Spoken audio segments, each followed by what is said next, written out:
Hello students, I am James from James's IELTS Cafe. Welcome. Today's lesson is going to be on the speaking part 2 IELTS exam. And in this exam, you will be expected to speak for 1 to 2 minutes without any interruptions.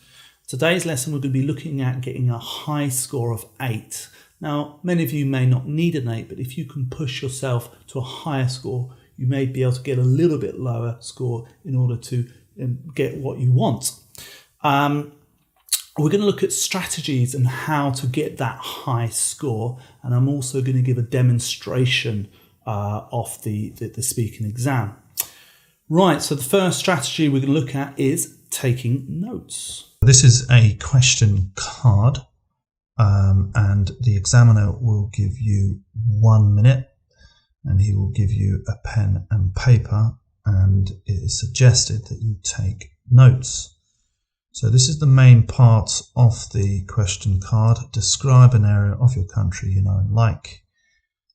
So you've got some 4 bullet points and where it is. So I'm going to write my notes here. I'll put Worthing, this is a place in the UK. What are its special features? Seaside town. It has a lovely pier. It has an old cinema like that. What do you and other people do in this area? I don't know. We swim in the sea. Swim sea. Sunbathe. Eat fish, chips, something like that. Explain why you like it. You can relax. You can get a tan, get a nice and brown tan. Yeah, it's calm. I've already said relaxed. So there you go. So I've taken some notes. If you notice, the important thing is over it, single words or phrases, pier, old cinema. None of these are in full sentences. Why don't you write full sentences? Because simply you do not have the time. It's just getting some of your ideas down onto paper. Right, the second strategy is going to be how you structure your speaking. And that's really important. Now, in the question card, you'll have four bullet points, and you can use those bullet points to help you structure. So that's one way of structuring it. Another way of structuring it is you could sort of do the speaking like an essay. So you'd have an introduction, main body, and conclusion. So introduction, you might introduce the place that you're going to speak about. I'm going to talk about this place in my country. You look at the main body, what you did, and describe the area. And then in the conclusion, you might say that you're going to visit that place one day. So that's another way of structuring your speaking. Now you have those 4 bullet points in there. Some students believe that they have to talk about each of those bullet points. In actual fact, that's not necessarily. You could just use one of those bullet points and just speak about that for a long time, maybe just 2 of those bullet points. You could do it like that. You don't have to use all 4 of those bullet points. In actual fact, you don't have to use any of those bullet points as long as you answer the main question, which is describe an area in your country that you know and like. That's as long as you do that, that's fine. But those bullet points could be used as a guide and could potentially help you with the structure. Another important strategy is to get your range. Now, what I mean by that, it could be your range of grammar. So you want a variety of different grammar points in there. So one thing you could think about, try and get past, present, and future tenses. That could be past perfect, past continuous, present perfect, present simple, present perfect continuous, future. The future will, future planning to. I mean, you don't have to force those all in, but try and get that range. Could be some conditionals in there, first, second, third conditionals, But yeah, just a range of grammar. That's what they're looking for if you want to get a high score.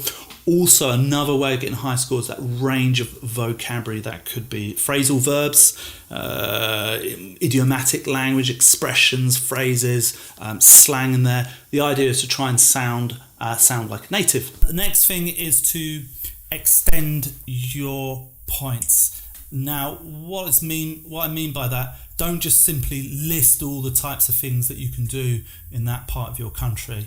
It becomes quite repetitive, and it's not really extended. So you might, I don't know, let's say your place that you've chosen in your country is by the sea. So it's a beach, and describe in detail what happens on that beach, what's there to do there. If you had a day there, what did you do on that day? Extend it. Don't just list a whole range of different things that you've done. Finally, what's important is also to project your voice. So what I mean by that, some students will just sort of hide a little bit, maybe hide in their notes as well, and they won't speak very loudly. In actual fact, it's good to, even if the examiner doesn't look you directly in the eye, don't worry about that. Just look the examiner in the eye, project your voice, make your voice loud. Obviously don't shout, but make it loud enough. That will also help. So what I'm going to do now is going to do a demonstration. I'm going to use that particular question, and I'm going to speak for 1 to 2 minutes. Now, what I want you to think about when I'm giving that talk, I want you to think about how well I've structured the talk, my range, have I extended my points well, and have I projected my voice? So, going to do that now. So I'm going to talk about a place in my country called Worthing. Worthing is on the southwest of the UK, and it's a coastal town. I usually go to Brighton, which is actually quite near to Worthing, but I decided to venture out, try something a little bit different, and went to Worthing. There's actually a direct train from London Victoria to Worthing, so it's quite easy to get to. I've been to Worthing about five or six times, so I really love it there. The last time I went there, that was in the last summer. I went there with a friend, and the main thing to do there for me is to go and just rest on the beach. The beach is lovely, especially at that time. It was really hot. Me and my friend, we just soaked up the sun. We got a little bit brown. There's also the pier on there. It's really nice to look at. You've got the wave just hitting the beach. It's really peaceful.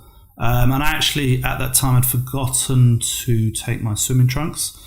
So I quite like to swim in there. So if I'd have taken them, I would have had a really nice swim. But that didn't happen.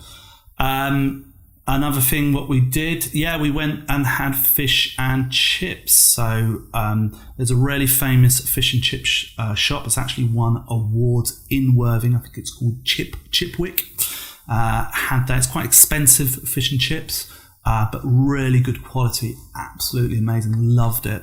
And then after we had eaten, we went home, just grabbed the train, went back to London, and that's great. It was brilliant. And I plan to go there. I plan to go there next summer and just do the same things. Go to the beach and have some fish and chips. Okay, so how did I do? Well, I'm going to have to. It's a bit difficult to judge yourself, but I'll do that. I would talk about the structure. How did I structure? I think I structured it well. I introduced Worthing. I used sort of the main body. I spoke mainly about the fish shop, fish and chip shop, and the beach, and that was my main body part. And then I ended it by saying I would like to go there maybe next summer. So there was I think a decent structure in there. The range as well. I used a range of different tenses. I think I use the present simple. I usually go to Brighton. I use the present perfect. I've been to Worthing 5 or 6 times. I use quite a different range of past tenses. I think there's a past continuous, past simple. I also used a past perfect there. I had forgotten my swimming trunks there. Also use a conditional there, imagining how it would be different if I had my swimming trunks. I could go and swim, so I used a conditional in there. So I used quite a bit of range there, range of vocabulary in there. I think I used possibly some phrasal verbs like soak up the sun means taking the sun. So yeah, the range was good. I think I managed to extend my points well. I focused on two main areas, mainly the beach and a little bit in the fish and chip shop. So extended what happened, what I did on the beach, sat there relaxing, taking in the waves, the pier, wanting to swim but couldn't, that sort of thing. So I extended that 1 point and extended around there, and also the fish and chip shop, talking about how famous it was and it was a beautiful meal. And then, so I extended my points, and also I think I projected my voice. I sat up straight, projected my voice, you could hear me nice and clearly. So these are the sort of things that you need to do in order to get a high score, possibly, try and push for that 8 score. Anyway, if you enjoyed my video, please subscribe, please put a thumbs up, please like my video, that'd be great. Anyway, that's all for today. Hopefully see you next time. Take care, bye students.